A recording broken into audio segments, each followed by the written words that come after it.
to A Well-Designed Business. My name is LuAnn, and I'm so glad you found this podcast. Together with my husband Vince and our partner Bill, we have grown our company WindowWorks from the ground up. So I know and I understand the challenges you face in running your interior design business. I also know that your talent alone isn't enough to ensure your success. So on this podcast, we talk about strategies and practical steps to help you grow your business. But make no mistake about it, we have our share of fun here too, mixed in with those aha moments that I love so much. This isn't fluff. Nobody has time for that. Whether you are a new interior designer or a seasoned designer, I am here to help you create and to manage the kind of interior design firm that you dream of. It's straight talk and it's action. Are you ready? Let's get started. Hey, everybody. Welcome to Power Talk Friday on A Well-Designed Business. I have Madeleine MacRae with me today. Hi, Madeleine. How are you? Hey, LuAnn. So excited to be here. I know. Me too. I'm very happy to have you back on the show. I should take a look. Let's see, Madeleine. I've been getting very good at multitasking lately. I don't know if I can, but what I'm going to do is I'm going to remind everybody while we're talking that you were on the show a few months ago, and I have to say, there are certain people that teach us things that just really hit a chord with me. And your show was number 283. And the topic of that show was how to set clear goals in 5 steps. And I'm going to tell you what, I have actually referred coaching clients to that since that episode. How cool. Yes, and I have done it myself. And I just really want to say for everyone listening that if you have not heard episode 283, it's one of those top 5 episodes for me that really are, really eye-opener episodes. So, all right, so I'm going on. So if you have not heard episode 283, then you don't know who Madeleine MacRae is. And let me tell you a little bit about who she is, and then I'll explain to you why she's back on the show. So Madeleine is the CEO and the founder and chief innovator for MM MacRae. This is a national learning, coaching, and consulting firm focused on the development and growth of professionals and companies that primarily serve the home professional industry. So that's us, everybody. I think I said that the first time. Now I just had a deja vu. Madeleine has more than 13 years experience in leading, consulting, and growing pros, contractors, and corporations, and she has developed a time-tested process and language for effectively bridging the gap between the needs and the expectations of the corporate world and the needs and the expectations of their greatest asset, the pros in the field. Madeleine derives her energy from educating, inspiring, and leading her clients. She's deeply connected, and she's responsive, and she has a unique 360-degree view and understanding of the objectives and goals and the stakes that are at hand. So here's the thing. Madeleine, like I said, truly impressed me our first conversation out. And then together, Madeleine and I have just come from in March of 2018, presenting together at the International Window Covering Expo, which was held this year in Tampa, Florida. And she had her own seminars that she ran. I ran a couple of seminars, but together we did how to set goals in 2018 and how to achieve them. And so that was so much fun. We had such a great time. And our philosophies and our values line up so well. And one of the things that Madeleine and I discovered when we got together to lay out our program and the seminar that we would teach everybody, we started with, well, LuAnn, how do you set your goals for the year? And Madeleine, how do you do it? And so then we were like, oh, blah, blah, blah, we're talking. And then it was like, well, how do you track your goals and know that you're on schedule? And Madeleine, we're sitting there, and Madeleine had her laptop, and she's like, well, I use this document. And she opens up this Excel document, and I was like, oh my goodness, that is the exact same way that we do it at WindowWorks for 36 years. So it's awesome. Yeah. So, I mean, and that was just a light bulb moment, because here we are, we're two people that have been in business for many years, and that we both teach and lead and help and coach other business owners to be successful. And to find that we were literally doing the same system in the same way wasn't it just so affirming?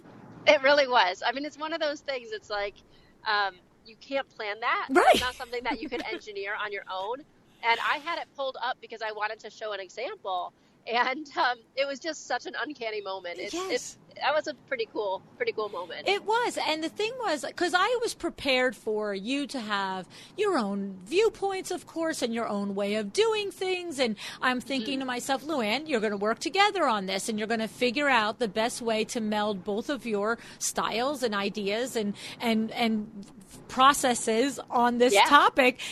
But then it was like, well, okay, that's awesome. We're doing exactly the same. Yeah, it's because it works. That's right. There's That's exactly right. no need to reinvent the wheel. There are so many paths to success. There are so many different ways you can succeed, so many different ways that you can look at things. But when it really boils down to it, especially when you're looking at the numbers and tracking your goals and tracking your success, there's only so many ways to do math, right? There are not that many inventive ways to figure out your average sales price. Like, there's just not that many ways. So it's just a matter of figuring out what you want to track and looking at it. And then there aren't that many variances. So I have definitely seen that there is a trend among businesses that do it well, that there's some synergy there. There's a lot of overlap because, there's not that many ways to do division. Exactly right. I mean, so it's true. It just was eye-opening, and on top of it, you're just so much fun. It was funny. I have to say to you, my husband may have shared it with you as well, but he said to me after the presentation was over, he goes,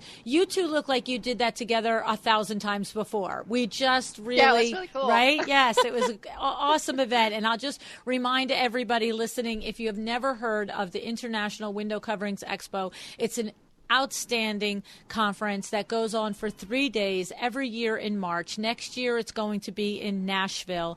And the website is iwce-vision.com. And you get sales training for window treatment professionals, for interior designers. You get, like we talked about, goal setting. There's practical seminars, too, on actually creating window treatments and designing window treatments, and there's an award ceremony, and it's just there's a cocktail party. It's just too much fun. I mean, it's actionable and fun, and it's exhausting. I'll just tell everybody that. Yeah. So today, though, so what happened is, in our joint session there on goal setting, Madeline mentioned that she is running a 5-day sales challenge in May on Facebook. And so this is, again, in real time. It's May 7, 8, 9, 10, 11, 12 of 2018. And so we thought, why don't we pop on the podcast and let everybody know about this 5-day challenge so that they can get in on the lessons and the content and the program that you're going to present for these 5 days. So tell us a little bit about this, Madeline. Yeah. So the reason that we created this is that we've seen a lot of businesses say that they need sales training, but not really be ready or sure if they're ready to invest in a full-fledged program. Of course, we have a full-fledged program. We want people to go through it. But there's a lot to be gained from two major components that we're bringing together in this challenge. First is pure accountability. In the home professionals industry, window coverings industry, designers, it's easy to feel isolated and that nobody is facing the same challenges, or that because you're not having the level of success that you dreamt would be easily available to you, you feel disheartened, or that maybe you're doing something wrong. And we just wanted to create a space where there's a lot of fun and accountability, and also some concrete tools to help you make noticeable change with your sales results in just 5 days. And as with the numbers, that Excel sheet that we talked about, it is vitally important to not reinvent the wheel. Like, you don't need to. It's exhausting. It's hard.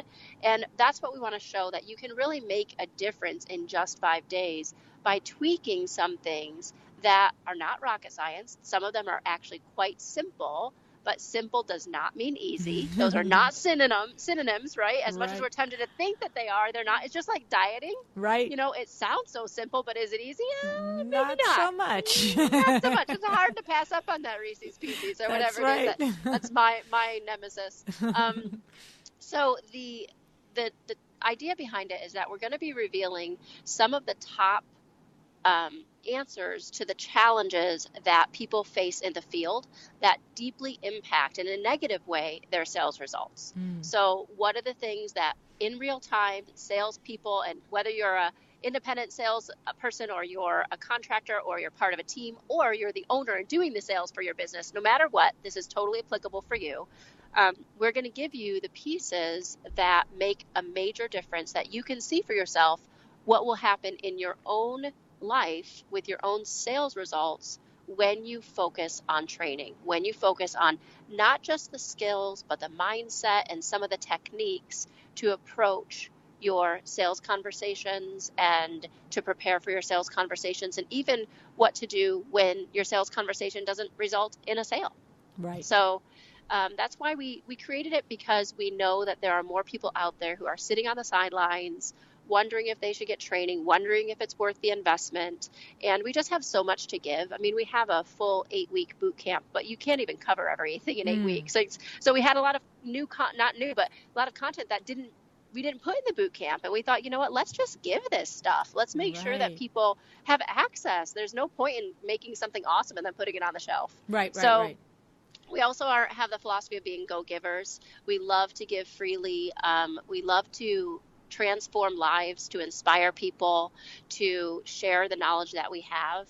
And this is part of that strategy too. You know, we really want to change people's lives, and sales, in my perspective, is one of the most noble professions out there, because it's the pathway to service. If people don't buy your goods and your products, you cannot serve them. And they came to you because they had a problem. So they're languishing in their problem if you don't help them. So that's why we created it.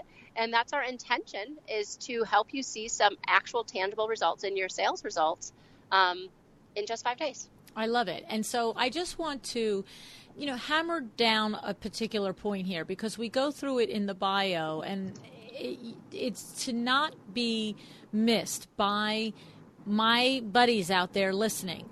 Don't start to glaze over and say, oh, this isn't for me. I am not the Fuller Brush man, and I am not, the national sales rep for whatever company. Madeline actually specializes in teaching home professionals. So when Madeline is going to talk about this, and Madeline does her sales challenge and she does her sales training, it's not like, oh, I only teach the Maytag national sales team how to sell washer and dryers, and I have no idea what you're doing. So, and the thing is, it is all, as you said, if you do not have clients in your pipeline, if you have not closed sales. You see, I think designers are very happy to say, I have clients in my pipeline, but then sometimes they shy away from saying, I've got to close some sales. It's the exact same sentence. It's the exact same thing. And so, it seems a little like, oh, I'm not a salesperson, but no, sweetie, if you have a business, you're a salesperson. And that's how you, as you said, Madeline, that's how you bring your gift and your contribution out into the world, is by being effective and profitable salesperson, because that means your pipeline is full. So awesome. I love it. Okay. So we have a 5-day challenge. People can go to Facebook and sign up for this 5-day challenge. Where do they go to sign up? I will give the link to you, so you can post the link right up here with your podcast comments, but it's a Facebook group, and it's called 5-Day Sales Challenge. We have a really fancy name for it. I love it. 5-Day Sales Challenge. We just wanted to keep it really, really simple, so that it's really tangible, and that's our group name, 5-Day Sales Challenge. You can join at any time, right? It's a public group. You're welcome to join at any time. It's up already, so that we can. It's up already. Okay, perfect. Yep. Okay, so 5-Day Sales Challenge on Facebook. Okay, and I start there because that's the first step. You got to get in the group. Okay, got to join. Right, exactly. And so, so once we're there, then on May 7th, how is this challenge going to run, Madeline? Walk us through what we can expect. So The way that it's going to work is every single day, I will be live in the Facebook group on Facebook Live, giving a training piece around the topic for the day, right? Of course, we've got our titles for the day and we're going to train around those, and then giving you my individual time. So if you're there live, the benefit is you can ask whatever questions you want. And I'm going to be there for an hour. And believe me, I don't have an hour worth of content for every single day. That's not the plan, right? The plan is to give you some great quick tips. Stay there for 10, 15, 20, 30 minutes maximum. If people are peppering me with lots of questions, it might take 30 minutes.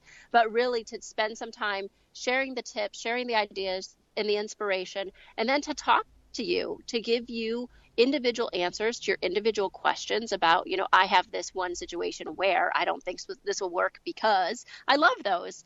As LuAnn said, I have been working with salespeople. When I say home professional salespeople, I mean window covering dealers. I've worked with lots of awning dealers or independent business owners and their sales team, the actual people who are in front of the homeowner making a sale. Right. That's what we specialize in. That is our bread and butter.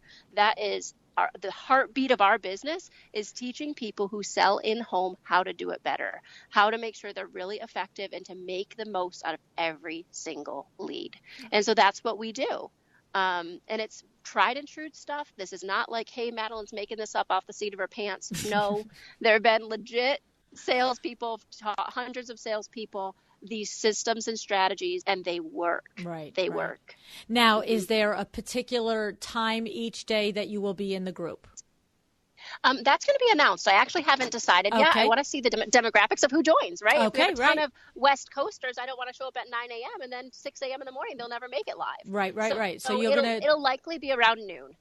Noon Eastern, but we will announce that in the group. I'll come on with some Facebook Lives before we get kicked off, just to get everybody excited and to share some details, but there will definitely be posts in the group about that. Okay. Mm-hmm. And then, of course, a Facebook Live can be watched at any point. So if you do happen to be in a different time zone, that it doesn't matter, but you lose that little opportunity to maybe bring some of your own questions or your own challenges in and get some one-on-one expert advice with that. Okay. So that's how we're going to do it. So we're going to join the group. We're going to wait for the day to start. We'll get some little primer info in there, and then you're going to run through the 5 days, and each day has a topic or a lesson.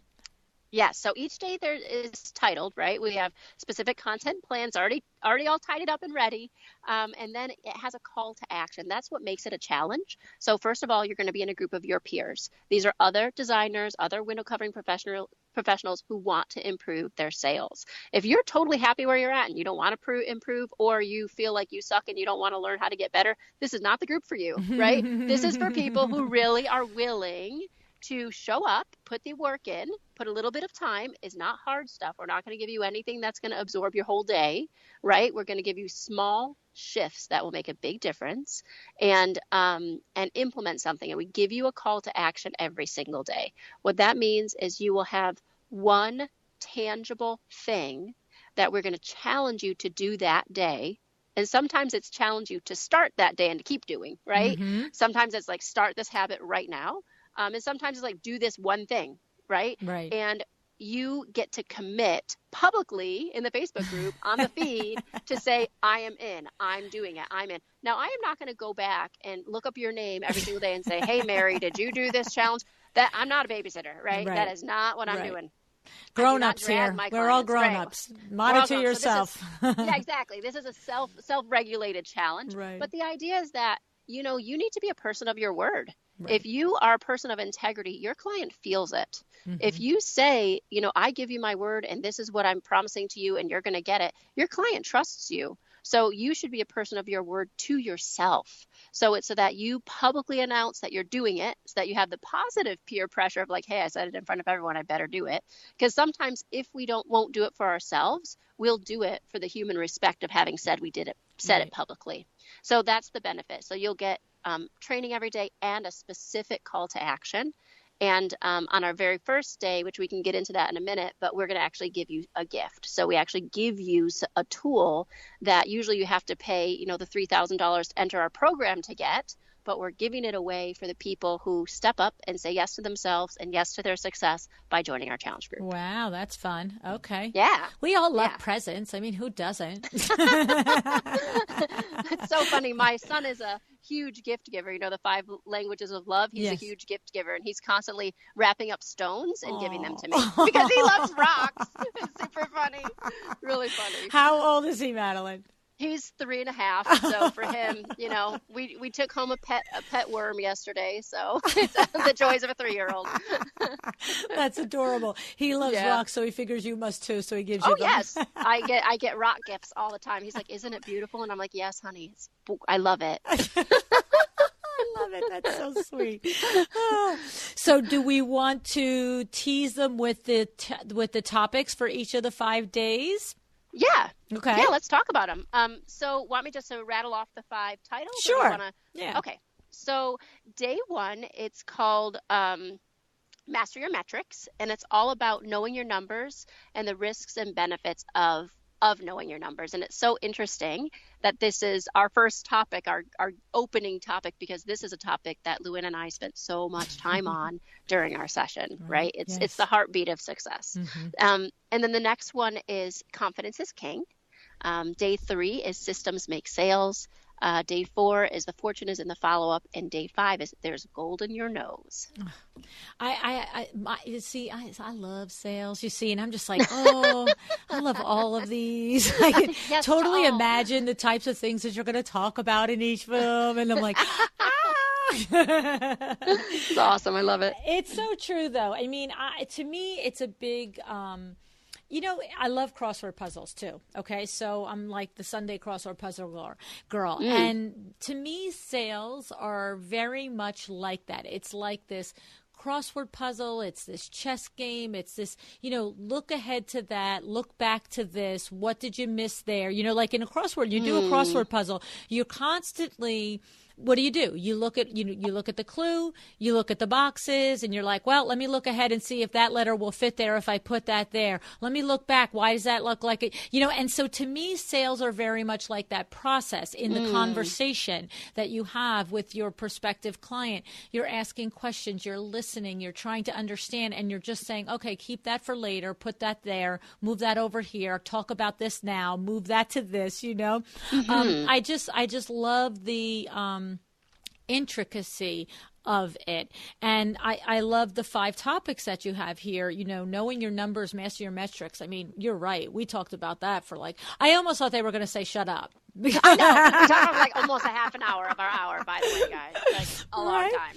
Right. But I mean, my listeners that have listened to the show for a long time know, because I've said this several times in the last few years that the show has been on the air, that at any given time at WindowWorks, I can know our numbers for the month to date. I can know our numbers for year to date, and I can look up right now. We're sitting in April 2018. I can look and see what did we do in April in 1986. I can look to see what we did for the entire year of 2002, and I can see it by salesperson. I can see it by day. I can see it by month. I can see it by year. And we talked about how when you do know this information, it, like you say, you master your metrics. It's a powerful tool for every part. It's a powerful tool. We talked about in our seminar at IWCE how it's a powerful tool for motivating. It's a powerful tool for forecasting. It's a powerful tool for, you know, leading your team and just being accountable to yourself if you're a solo, right? Right. And one of the things that came out of our seminar that I had never thought about before, I guess I had never put it into words, was that when you have sales goals and you're looking at your numbers and you notice that you're off, you notice that you're way behind, it's a really great creative force, especially if you have someone to talk to. You can think about, okay, where can we find this money? Where can we find this money? And you get really creative. And I hadn't thought about the power of creativity that gets unleashed, and what a perfect tool for, you know, designers to unleash within themselves relative to their financial results, relative to sales, because we don't often think of our skills as transferable or as crossover when we think about sales. A lot of people think about, well, yeah, you got to have a gift for that. Not No, true. it's Totally teachable. Totally absolutely. teachable. Yeah. And for those who are listening, who know that they're creative, who know that you have this eye for design, who just know where to place things. I mean, I'm going to be totally honest. I'm your ideal client because I do Exactly. not have that. Like, Right. that's not me. Like, I'm not creative in terms of space or color or texture. I'm starting to learn it because I work with designers often, and I'm being forced a little, which is good. But the interesting piece is that creativity can find other outlets in your business, not just in your services. And Exactly. if you want to think about sales in a way of like, how can I tap into my creativity in selling? It's like, ooh, ask yourself kind of that same puzzle mentality. I loved that metaphor you just used of the crossword puzzle. So good. Where can I use my creativity to find this sale, to puzzle together which pieces I need to move, to play that chess game and figure out where this money is coming from, not in a stressful way. A lot of people look at those metrics and those sales figures as something that's going to cause them stress. But first of all, they exist whether you acknowledge them or not. Exactly. Right? And then if you bury your head in the sand and they only exist at the end of the year, that's insanely more stressful. Yes. And when you're looking at them, you can take action on them. Right. So you have to master your metrics so that you can move them. Right? That's the whole point. You want to be able to know, okay, when can I hold them? When can I fold them? How can I move things around? And another huge benefit of the numbers, which again came up at our IWCE event that we did, was that you can plan your year. Right, the forecasting, yes. Yes, it allows you not to panic. If you have a historical quiet month in January, then when January of 2019 ends up being quiet, you don't go into panic mode because it's just normal. Right. And it's the truth. During the seminar, I shared the two stories that illustrate this. The one is the story of how we set a goal every year in WindowWorks, what we're going to reach for the entire year, and we break it up by month. And of course, we figure that out based on all of our metrics from all of the years and the months. But the point was that I was saying how this one December, now we all know in our industry, December is historically a very quiet month. I mean, half the people close up at, the second week mark. I mean, everybody's starting to get ready for Hanukkah, Christmas, everything under the sun, and New Year's, and traveling, and kids have got finals at school, and college kids are coming home, and we all know the whole world shuts down. And we had an occasion a couple of years back where about the 6th or 7th of the month, we looked at the numbers and we were like, not going to make it. We were like, wait a second. Mm-hmm. And so, but you see, there's no such thing as we're not going to make it. Not without going down, like flaming. Okay. Right. And so, we sat there and I remember Kimberly was like, well, if each one of us sells X amount of dollars on every business day left in December, we can hit our yearly sales goal. But of course, we want to take off the week between Christmas and New Year. So you had to take a whole week off for that. But the fact of the matter is that we didn't wake up on December 31st and go, we missed our yearly goal. December 1st, 2nd, 3rd, we're like, okay, let's rally the troops here. What do we have to do? And now we're back into our unclosed file, the lead file of people that we had been out to see that hadn't been closed. What can I do to close this down? Like you said, we employed our creativity. What can I do? How can I reach out to these people? What will make a difference so that they feel comfortable moving ahead? Or is there something I missed? I love your gold in the nose because that's my favorite topic. I love that. A no does not mean no. I know. Right? It does not. Yeah. So one of the things when I first started my career, I worked in the hurricane protection industry. And it's like, how did you get from here to there? But that's a story for another time. And I used to do B2B selling, and I knew my numbers. I knew that I needed to do 35 cold calls every single day to hit my metrics. And I did those calls. Yeah. And not only cold calls, but connection calls. So to new and prior clients. But, I didn't have an infinite list, right? There's only so many numbers out there of those businesses that we could sell to. So I would call people and I was very tenacious. And when they would tell me no, I'd be like, but would you like to meet for coffee though? So even when they said no, it wasn't permanent. And there were so many cases that they really truly intended it was just going to be a no. Right. But when you're tenacious, the no can sometimes convert to a yes, even in the cases when you don't expect it. Well, in our industry, I have to say, you tell me, and I mean to cut you off, but Sure. I feel like when we talk specifically as different from the cold call, but which it's true there as well. You just expressed it, but in our industry, when you have made a presentation to somebody and you have taken their information and you have made a design plan, whether it's a window treatment design plan or a full room design plan, and you get a no, I firmly believe it's because you have not solved their problem. Yes. Right? 100%. Yes. So 100%. no just means no is your big, huge red flag that you did not do your job. And that's good news because that's like this big, like sign that says, hello, you missed the boat. Revise, redesign, try again, redo it, and go back. You know what I'm saying? Right. So and that's one of the things that, there's two really important points I want to make around no's. So the first one is that statistically speaking, a client or a prospect, a lead, is more likely to do nothing than to go to a competitor. So there's tons of research done on this, and I can share the references. It's from a really cool book, sales book, that 60% of consumers who are evaluating a product for purchase in home will do nothing.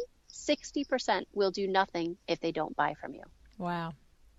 So that is a huge thing. As pros in this field, we believe that they're buying from a competitor. But the truth is usually they're just living with what they got. Right. Because often what we're doing is a luxury. So they can live with what they got. Well, and I would have to say to you, too, I also would believe that as many times that somebody has, like you said, just decided, oh, the heck with it, I could live with what I got. I also have to say that problem not being met is also happening there. And rather than them think less of you, that you are the wrong person, you couldn't solve my problem, they probably more often come away and think my problem can't be solved. And so then nothing happens as opposed to, right? So that's the thing. I mean, no is a good thing. I mean, no is the best thing other than yes. That's all I can say. Well, it's so much better than a maybe. Well, that's my point. It's like you want either yes or you want no. You don't want I don't know. You don't want maybe. You don't want I'm not sure. You want yes. And if you don't get yes, you want no. So it's kind of like the analogy I give, which, you can throw it out if you don't like it. And if it's offensive, I'm sorry. It's like dating, right? Right. Dating, when someone's like, oh, I'm not really sure about you. Oh, I'm not really sure about you. What does that mean? Right. It means he's just not that into you. Have you ever seen that movie? Yes. He's just not that into you. That's what it means. Nothing like you're not the there. one for him. And great news, that means there's someone else out there for you. Right. Like that's the same exact thing with our clients. Whenever we hear no from them, a no is usually not final.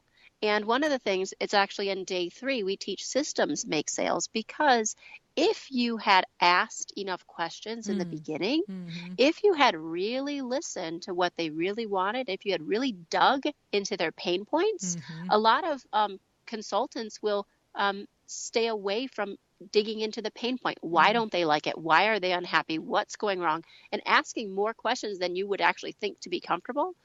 If you do that, your likelihood of being way off the mark with your solution is far lower. Absolutely.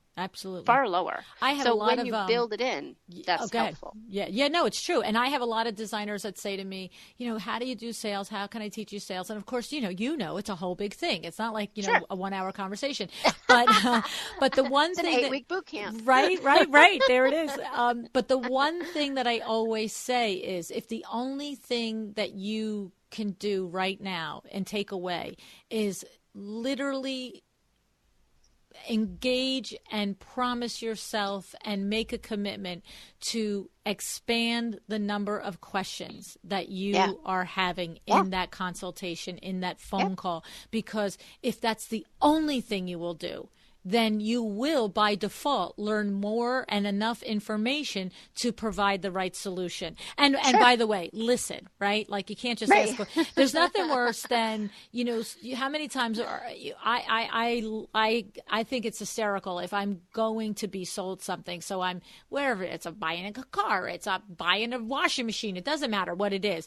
But as soon as a salesperson asks me a question, as I start to answer, if they start to finish my answer, I'm just like, oh, okay. Yeah, I'm not going to really be able to get what I want here, because this person is 2-3 times of that, then I'm an old crafty, crusty is the word I want. I'm an old crusty lady now. So if you do it to me 2 or 3 times, I usually will say, okay, seriously, you keep asking me questions and you're not listening to my answers. Like, I need to buy this thing and I need you to know all my criteria for it. Would you please just listen? Right. You know what I mean? Right. But another person is just going to walk away and not buy because you keep saying the features that you want, but your salesperson isn't listening, and they keep selling you what they think you need because they don't know what you need. They're not listening. They're asking and not listening.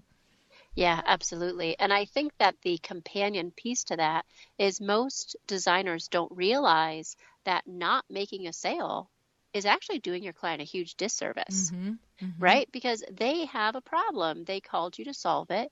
You're the perfect person to solve it. At least they think you could be, right? They would not be giving you their most precious asset, their time. Right. And by the way, in their most sacred space, their home, right? They would not be doing that if they felt like there's no way she's got this, or he's got this. Right. Like, he they can't have a 3/4 something. feeling of this could be the one, right? Exactly. You could be the one, and they could be your client too. So it's that you're doing them a disservice because they cannot get the solution without the sale. And so many designers I know have shied away from making a firm ask when they make the sale. Like, so would you like to pay credit card or check? A firm ask, right. Is this a yes for you? Is this a done deal? Are we ready to move forward? Let's sign the paperwork. One of those indicative statements or a question or next steps, because they're afraid of the rejection. They're really afraid that they've poured their heart and their creativity onto this vision board, onto this, into this product solution, and they just are so attached to it. It's their baby. And having someone tell you that's an ugly baby is really hard to hear. Not nice. Right? No. It's really hard to hear. Yeah. So learning that a no is not about you, it's not a personal rejection, really allows that to sting less. And that's what we cover in our day 2, which was confidence is king. It's that inner confidence, knowing that it doesn't matter whether your client loved that specific design or didn't really love it. That doesn't mean that you're good or bad. Right. Knowing that you're a rock star and you're amazing at what you do, and you have a specific area of brilliance, a specific gift to give. When you have firm certainty about that, those no's start to sting a lot less, and you gain the confidence of asking because your ego's not so tied up in the answer. Right. Well, and it's true, because when you really do sit in the space of really, truly acknowledging to yourself that you are a talented interior designer, then when someone doesn't accept a mood board that you supplied or a layout that you supplied, and they say, no, that's not what I'd really like. To your point, if you sit in the space and know who you are, then it's just, oh, well, it's a really good thing that I'm so good at this because I can come up with another one. This isn't my only bag of tricks here. I'm amazing at this. Exactly. Right. Exactly. It's like it allows you to not be so emotionally attached to their answer. And there's a really great phrase that I learned from a mentor. So I practice what I teach. What I preach. I actually invest in high-level coaches, and I stay top of my game by doing that because it's really important. And I learned a lot of cool stuff from them along the way, by the way. Right. And one of the cool things that I heard from one of my mentors once is she said, be committed to the service, but not attached. So you can be totally committed to serving your client. You can be totally committed to landing that sale, because we know that if you land the sale, then they become your client. You can be totally committed to that and also not attached. The attachment is, there's this really cool word in the yoga tradition called raga. It means like holding on to, grasping. And if you envision yourself with your fist clenched, grasping against your chest, where is there space to receive in that? Right. Right. Right. Right. Where's their space? You have to come with your hands outstretched. Mm-hmm. You have to come being committed to serving them, being committed to giving them what they want, not what you want them to want, what they want, and being the vehicle for that to happen for them. And when you do that, it's dramatic how much sales increase when you do that. When you let go of it sounds simple, right? But it's not easy. Right. Not well, easy. And it's funny because I have often said that when I met my husband, Window Works was 7-8 months off the ground. It was still working in the basement of his home. Okay. So I joined it, very, very soon.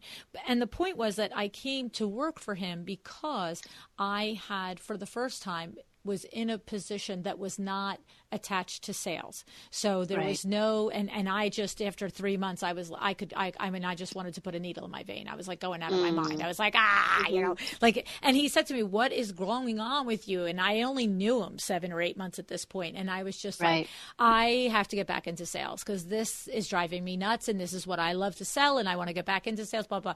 And he says, well, I started this like vertical blind window treatment company. If you want to sell window treatments for me, you can until you find something else, that 36 years later. That's awesome. Right. But the thing that I recognized pretty soon was that two things. I recognized that I actually had a talent for color and spatial and all of that stuff, which I had no idea. So that was awesome. That was lucky for both of us. Okay. But the second thing that we have often said that if I met him and he were selling copy machines, we'd have a heck of a copy machine business right now. Right. Because I was never attached to it. I was always attached to the process, always attached to the success of the company, my personal success, my personal growth, the success and the growth of Window Works. And then ultimately when we got married, it contributed to the success of our family and all of our employees. But I have never been attached to the product, okay? And not, and of course, like what you said, it doesn't mean I'm not committed. I'm 100% committed to making sure that every single one of my clients has the right product as far as from a function standpoint, an aesthetic standpoint, and a price point standpoint for them.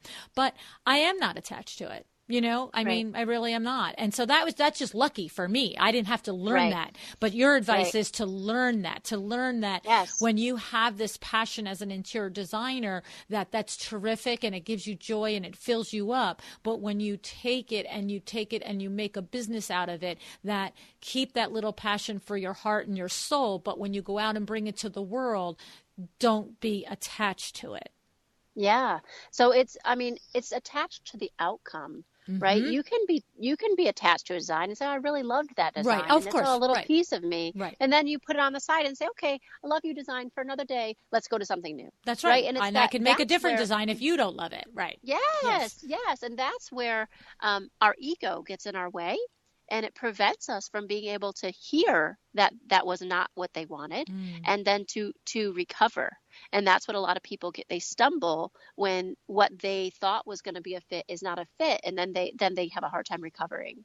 So learning that, it's not personal. And because to us, it's an expression of ourselves. It's like when I have a coaching client and I give them business strategy, if they don't use it, they don't use it. Right. That's okay with me. And I know that in some way it was an expression of some, deep passion and gift inside of me, but it's their business. Right. And the same goes with our consumers. It's their home. They're the ones who have to wake up and look at it every day. Right. Not me. Right. So it doesn't matter how much you love it. Right. Yeah. I always say the only thing I won't do is I won't let them do something that I know is technically wrong. So, right, sure. Right? Yeah. You know what I mean? And in our business, it's it's possible to execute and design and execute a window treatment or a design plan for somebody that you don't really think is that great. Like, you know what I'm saying? Like you just, and they're loving it. I had a client recently that was working with Kimberly, and she comes to me and she says, I don't think I've ever sold swags in Cascades before. I'm not sure how to calculate this and do this. And I looked at her, I said, who wants swags and cascades, for crying out loud, right? Because it's so unusual to do that now.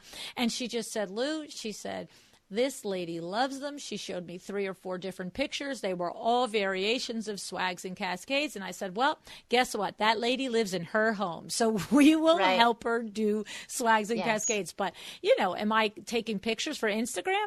Probably not. You know what I'm saying? Right. And that's okay. I mean, so exactly. I'm with you on the, I love that you won't let a client do something that's technically wrong, because there's also something around, you are the expert. No, it's my responsibility. You are, absolutely. And that's it. Because if you're doing it yourself, you're going to go to buy your own fabric and figure it out, and you make a mistake, that's okay. But you're going to pay good dollar bills to Window Works? No. We're not going to let you make a technical mistake. Yes, absolutely. Totally with you on that.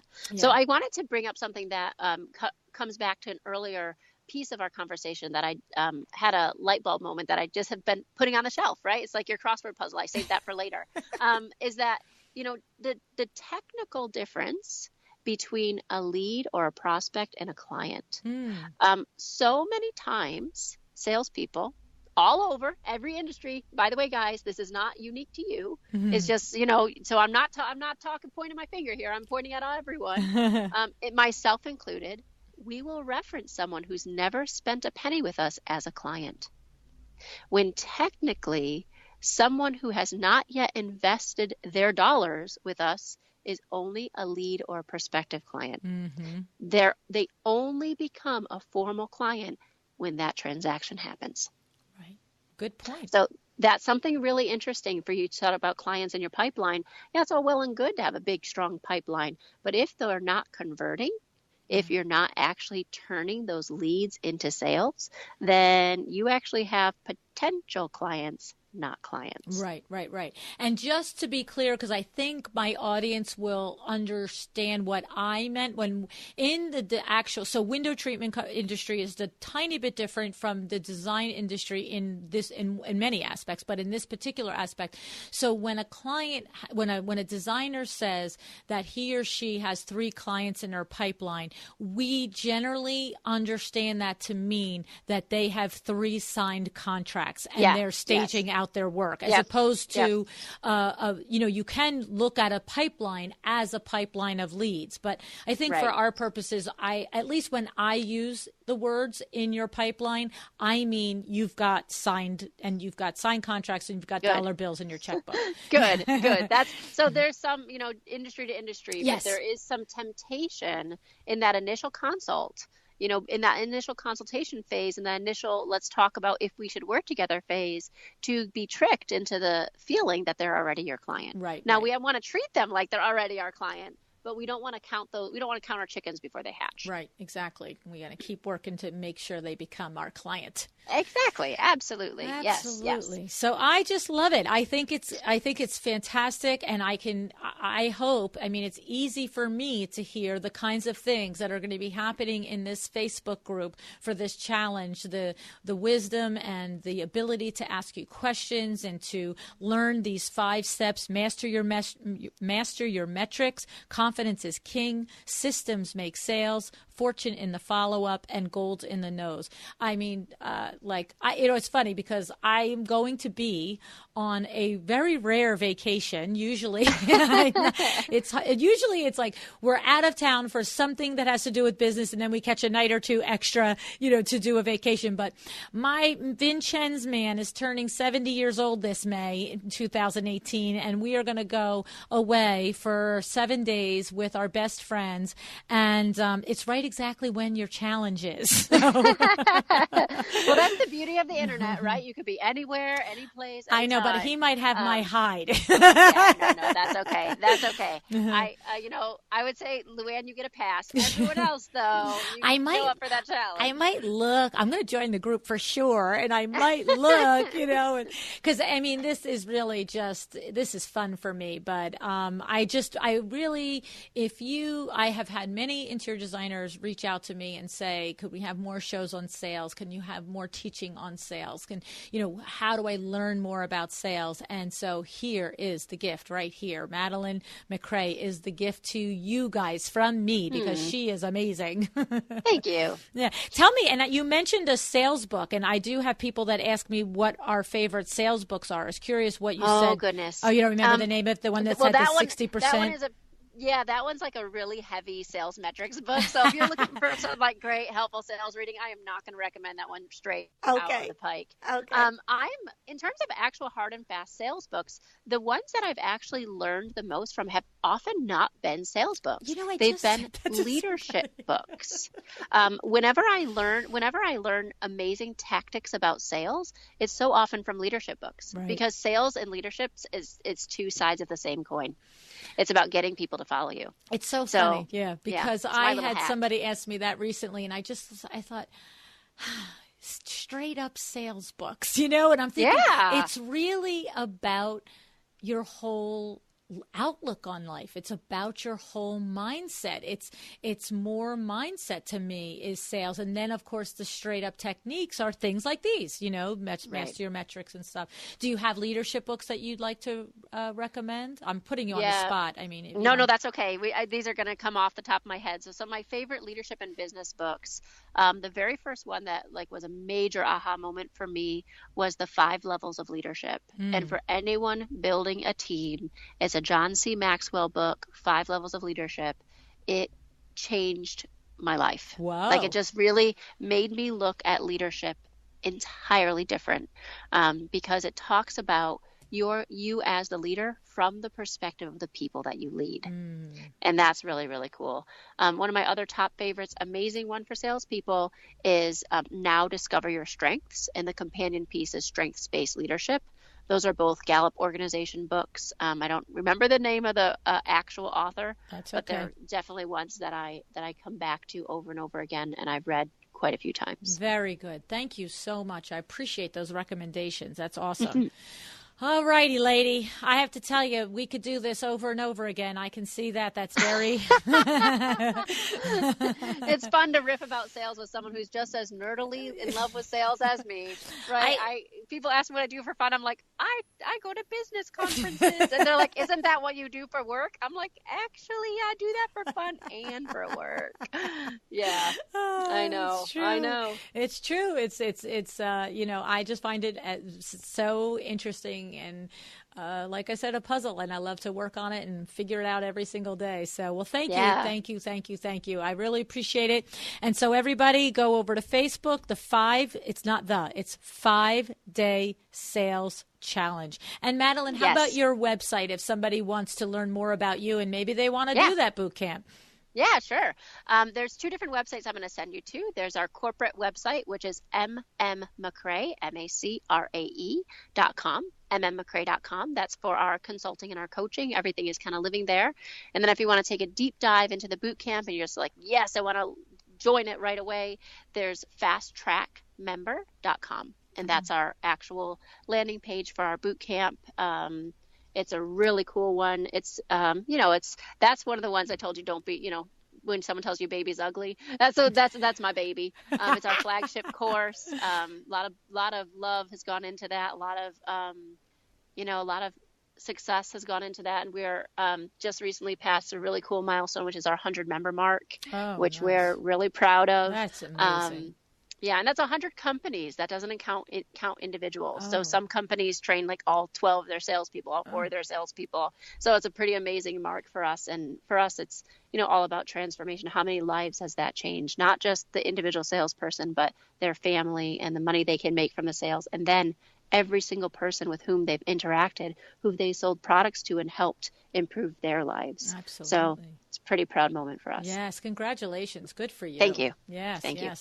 Well, thank you tons for showing up. I really appreciate it. I'm looking forward. I'm going to, sneak in and look a little bit and see what's going on during that week. But I hope it goes well, and I hope you guys will grab hold of this and just, look in the mirror a little bit and take 5 days to see if you can't come out the other end more productive, more efficient as a salesperson and make more money for yourself this year. That's what it's all about. It's not a hobby, right?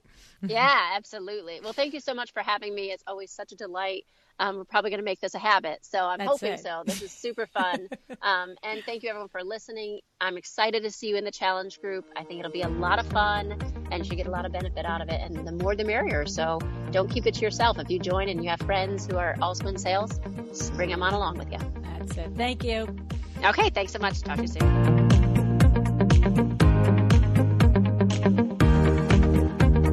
Thank you so much for joining me again today. This podcast is a production of WindowWorks, your resource for custom window treatments and awnings. To learn how we can help you on your next interior design project, go to www.windowworks-nj.com. And if you're interested in working with me on your business, either through masterminds or one-on-one coaching, or you want to know how to get my book, The Making of a Well-Designed Business, or you just want to know what's going on in the podcast land and where I'm going to be, all of that is found at LuAnnNigara.com. Thank you so much. Have an excellent day.